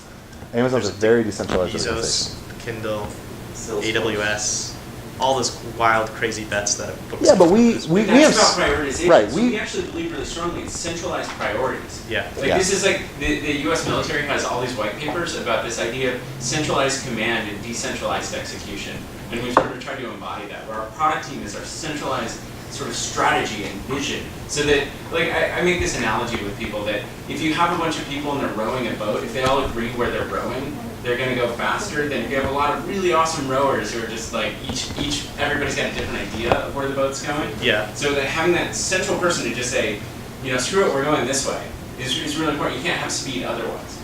Yeah. So you do have centralized leadership there, Yes. but decentralized authority. Execution. So making technology decisions or implementation decisions or anything like that, that's all decentralized. So when I say the corollary is Gale's Law, this was about engineering. And when you talk about engineering, it's easy to imagine this. If you take a large group of engineers and you tell them to build a compiler and you break them into 4 teams, they'll build a 4-pass compiler because you broke them into 4 teams. The Gale's Law is that this actually applies to companies in general. That if you had a marketing organization that was broke into functional areas, and you go to the website of that company, each of those will have a tab on their website. That may not make sense, but they were broken up that way, and therefore they make decisions that way. Or if let's say there was a large company in Redmond that owned email, and you asked them to solve a communication problem, they would say, well, clearly email is the solution because we have this big email group, So the point is that we realize that that our role in management is not to build software.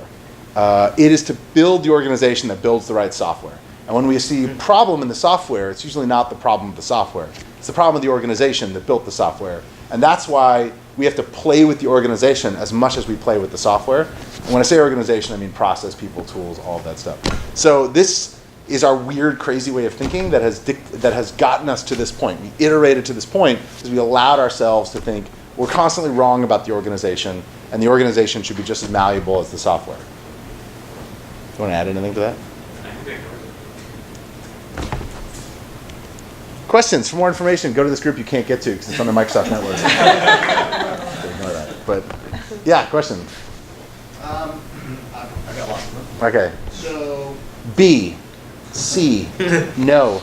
I was answering your question. Sorry. Thank you. Nope. Go ahead. No more questions. What do you think of the downsides of implementing something like this? Nothing is. I get this question every time. So we think it's imperfect, but anything we've spotted a problem that we have a solution for, we adjust as we go. Well, This is not set in stone. There were some downsides that were called out already, like mobility to other companies or whatever, or things like that. But so, what are some of the things that you still are wrestling with right now that need to be fixed?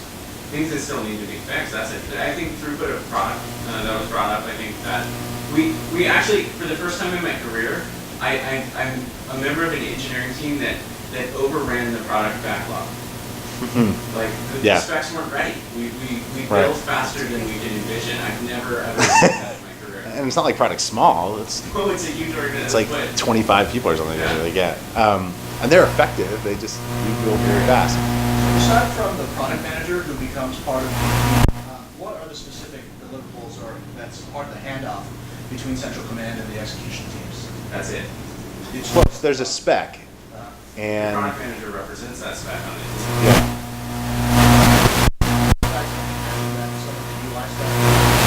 product. Yeah, The product uses them as a resource to build the spec. the spec has the designs usually. The front end design, the front end HTML people, it's something that we kind of still struggle with. We don't have pure front end HTML people.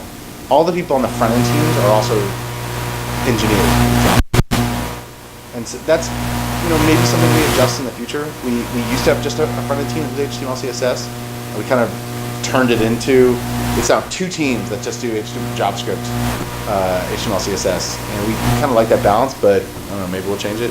So there are trade-offs. I wouldn't call them downsides. So Okay. we have not a lot of predictability in our system. Our CEO can't come to us and say, when will X, Y, and Z be delivered? Right. We don't know. It's as fast as we can do it. And we don't spend any time answering that question. Some organizations want that predictability, but it's not actionable. What are they going to do with that? Like, we're building as fast as we can build. I'll tell you something we just nothing's adjusted. constrained on anything else. So we're not worried about like a critical path that needs to be managed. So yeah, we lose the predictability, but we gain throughput and adaptability. I'll tell you something we just adjusted. So we kind of had this process, and we had customers who were mad they didn't get enough forewarning. And so we kind of had this weird hybrid thing with marketing where it kind of worked semi-quarterly. We would do a lot of stuff and release them, but on a kind of quarterly basis, there'd be a wrap-up of a bunch of stuff. And it didn't go the way we had hoped because projects started to like expand to fill that quarterly time frame, and then all wrap up at the same time. And so we negotiated with marketing and said, we don't like this system because we can't test and release. And there was, they take on tech debt because they had a date, so they're going to rush stuff to get it done. So we negotiated with marketing and agreed that we're going to get away from quarterly anything. We're just going to build, and as big stuff gets done, we have ways of telling our customers that the most we'll do is before we start working on a bunch of stuff, we might tell the world, here's the stuff we're working on, here's some ideas of what we're doing. But it'll come out when it's done. And in fact, it's something we've been doing recently, when we have a big feature that doesn't release on time because it didn't test well, and we had to keep iterating on it, we use those as, instead of apologizing to the world, I'm really sorry, I said it would come out here, but it didn't, we use those as opportunities to train our customers as to our methodology. We didn't release it this time because it would have been worse. You wouldn't have wanted us to. So we're testing it now to get it so that we know it's positive. And then they're like, oh, they get it. Is that easier to run your customer the wrong way? I mean, if you put out something and then retract that feature, so to speak, like yeah, this is a tricky area. We have enterprise customers, and they're in a really weird world. Some of them are very conservative. They don't like it. So the way I've described it is they'll say to us, man, you're the first product in the enterprise our employees love to use. We love your product, we just don't like how you build it. And then we have to say, well, those are connected. You can't pull one of we couldn't have done this in 2-year increments, We're getting better at educating our customers, and so is the world. This is where software is moving. Software is going to be released continuously, tested all the time. There's no big changes, which is awesome. There's no the way software was before, every 2 or 3 years, you had to relearn the software. It completely changed.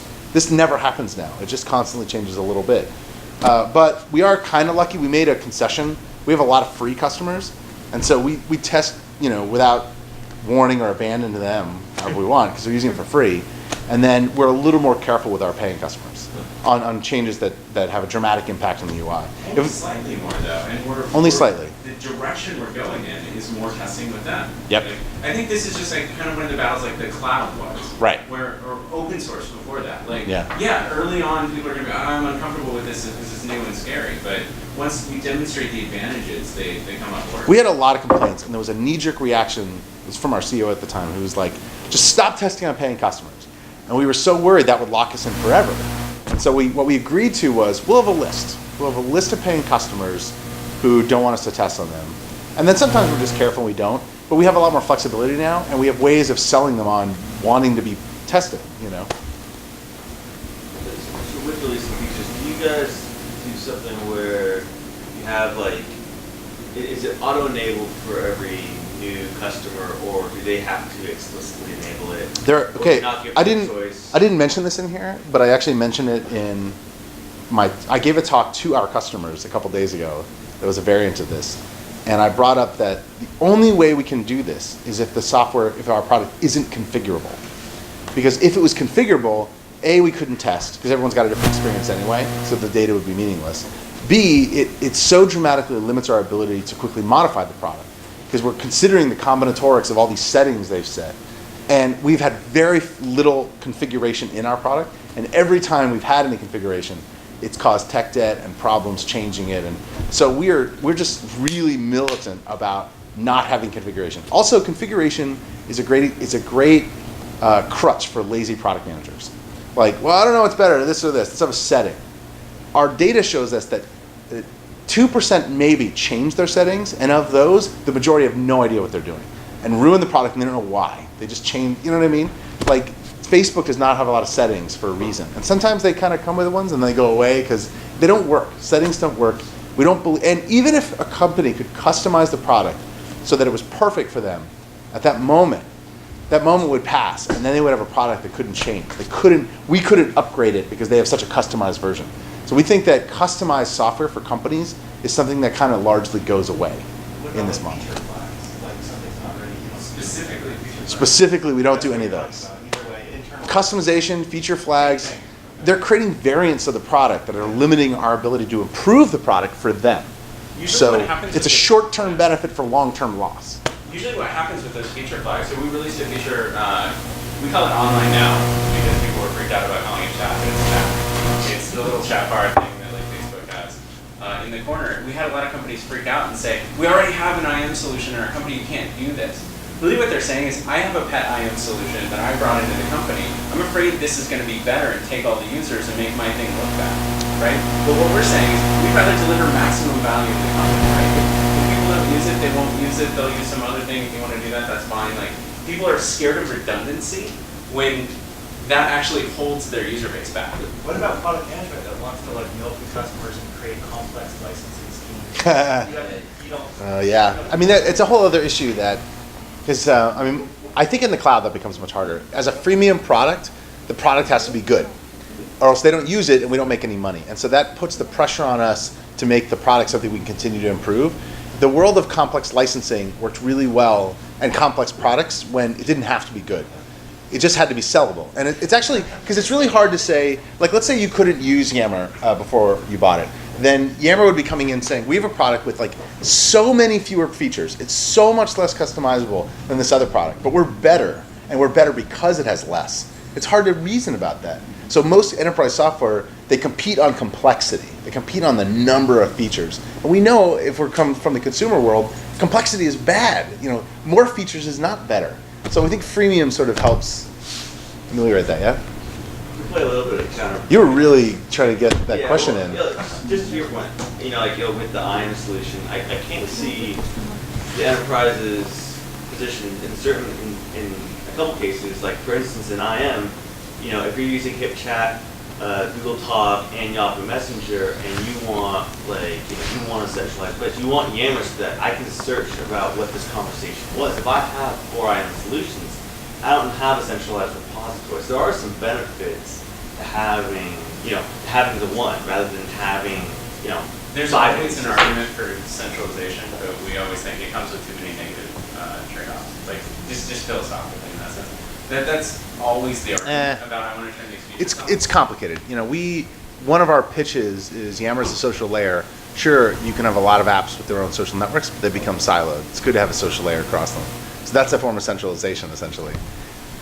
Chat's a funny one. We believe that it was going to be a core part of the social experience moving forward, and there are trade-offs. That meant that there are times when you had another chat solution and you were competing with it, and that might not have been ideal for you, but for chat specifically, is that chat is nothing extra. Yammer's a messaging system. Like, chat was just a new little box. Like, that's all it was. Yeah, it was an interface for private messages, which you already had. You start going down this path with customers. They claim everything is redundant with something else. Seriously, every single part of Yammer has been accused of being redundant with something else that's in there. Though the lesson I will tell you as a startup, we made a mistake. We knew what we were building was this social network, which was big, but we got a lot of pushback from customers, or rather the easiest way to sell was the lowest common denominator, was to say, microblogging, Twitter, and the customers who bought the solution that was whatever they wanted were the worst customers as we modified the product, because they said, this isn't what we bought. We wanted a microblogging solution. Now you've added groups and you've added all this stuff. So later we learned, like, actually the best, you want the good customers, and they come when you sell your vision and they're buying into the vision. So for example, the fact that we release all the time, we're changing the product. If you thought you were buying a point solution that was never going to change and we convinced you of that somehow, you're going to be really unhappy. But if you believe you're buying an ever-evolving social network that's going to have new features and all, then you're going to be a little more okay with it. So the tone you set with your customers can either limit or accelerate you in software development. All right. Okay. A couple more. Couple more. Yeah. Yeah. We'll wind down. Speak louder, please. So you have kind of matrix organizer in your development, right? In that journey of migration, what were the things that you wish, now looking back, that you would have done? Did you hear that? Yeah. I think so. Can you repeat it? The question is, what do we wish we would not have done? Like your mistake, We things that both have probably different ones. We have a couple large code bases that we wish were smaller, and we allowed teams to grow too large with them. We wish we had broken up those teams earlier and prevented them from having, or we sort of organized them incorrectly. We had a team whose name was named after its code base for a while, I guess, and that was bad. They just grew that one code base. They had identity around it, and that was bad. It's mostly things like that where it's all the things that aren't what was up with the big board slide. Everything that wasn't that we regret, and the reason we're not doing it anymore is because we regret it. There are like 1,000 little things. There's been a couple times where we've deviated with some of the key things, like the size of projects and all. And the biggest regrets happened before this. We wasted, 4, 5, 6 months at one point, because even though when we started the company we didn't have this, but we knew small projects, we totally broke our own rules for one project, and it had no defined scope. It grew and grew. We didn't build something we could test, so it was too big. And then when we released it, we realized how little of it mattered and how much debt we had incurred, and then had to spend months cleaning that up. It was horrible, and we lost so much time overbuilding. Almost all of our mistakes have been the times where we overbuilt, because you're just not right. You're wrong. You're wrong more than you're right. There's studies that, whether you believe this or not, there's studies that Intuit, Google, and Microsoft did years ago about product managers and how often the features they release had a positive effect, had a neutral effect, or negative. And there's about a third in each. A good product manager is like positive a third of the time. If you know that, then do less and test it. Make sure you're going in the right direction. We'll do one more. It better be good. Who's got the best question? A lot of pressure. Are you sure? This is centralized authority.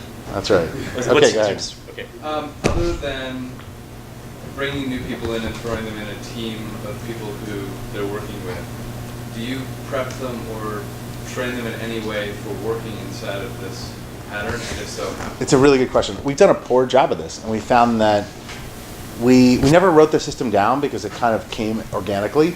And the problem is people will come into the system and see a piece of it because they're in a team and not understand the rest. And it can be jarring. Some engineers come in, they're not used to having so much autonomy and so little structure, even though the whole system has structure. Like, things don't fall through the cracks. But it's just jarring. And two, you have all these questions about how stuff gets done. Like, how are the things decided? And how did I end up on this team? And how do we do support? And so I think what we've learned is we have to do a significantly better job at onboarding people and explaining. We do it differently here, and it's kind of like, here it is. And to some degree, when Chris and I began working on this deck, only like a month or two ago, it was the first time we'd ever sat down and like written it down in like a real form. And it's pretty simple when you write it down. There's more context in here, but it'll be interesting. I mean, we realize what we do is really different, and we're hoping that we can bring it to other people. And we've had a lot of interest recently from other companies that are kind of asking us how we do what we do. Microsoft Research is going to do a study on us. HBR did a study. Do you have a name for it? we're kind of afraid to name it almost because that'll codify it too much. Yeah, I'm worried about that. Like even documenting it, like some of these slides say 2 to 10, right? What if we change that? Like, We might. You create friction for change. And friction for change is the biggest like thing that holds back engineering organizations. I call this our organizational methodology, but I don't want to call it the something. The problem is like it's hard because you have to tell it people. Yeah, to tell it. What would you say? Yeah, to tell it to people, you have to explain it and give it things that you can. But the hard part is understanding the nuance between we made these decisions because we were looking for lower dependencies, higher velocity, and we will change these decisions over time. It reminds me of one of the more famous organizational writers, this guy Deming that Chris found actually, who's writing about a lot of this stuff in the 60s. And it was amazing stuff, really talked about like post-industrial companies, autonomy, and all that stuff way before everybody else. Intrinsic motive, all this stuff in the 60s. And then out of that came these things like Six Sigma and all that. And he later in life was like, this is terrible because these are so codified, they won't move and they may not be right. So it's hard. And maybe we're being too idealistic and we should brand it the Yammer way and sell books and be millionaires. But at the moment, we want, huh? Oh, no, go for it, Adam. We actually do want to write it down somewhere better. We kind of have a dream. It's like that there's Jesus Christ. You should have like disciples who should write about it, but the inventor should never ever actually have to codify it. It's like any religion. But we've been Yes. very. Just get a bunch of people blogging about it. We've been really vain about it in that like as other people have talked about it, we cringe and are like, no, you didn't get it right. That's the whole point. Is that you can never nobody can ever get it right. Not That's even right. you. Not even us. That's true. Any other burners? Is it a burner? Yes. Ask it. I have to ask this. Do you think that because you ended with economist law, that contra-positive is true for Yammer, that this system works so well for Yammer because of the type of things you're designing? You have a bunch of tools that organize things on the surface. You had a staff where you really needed to coordinate what kind of building model to deliver performance.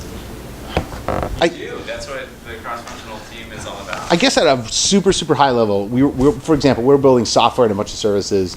There are more complicated things in the world, like space shuttles and whatever that require more coordination and stuff. The key learning is that the way that we organize projects, and you can see this in construction, you can see this in software development, is wrong. It's mostly wrong. We mostly don't think about organizing around the outcomes. We organize around skill sets. And it's mostly wrong. And the problem is it's optimizing for the wrong things. It's optimizing for efficiency, or it's optimizing for keeping people together of like type or management oversight or things.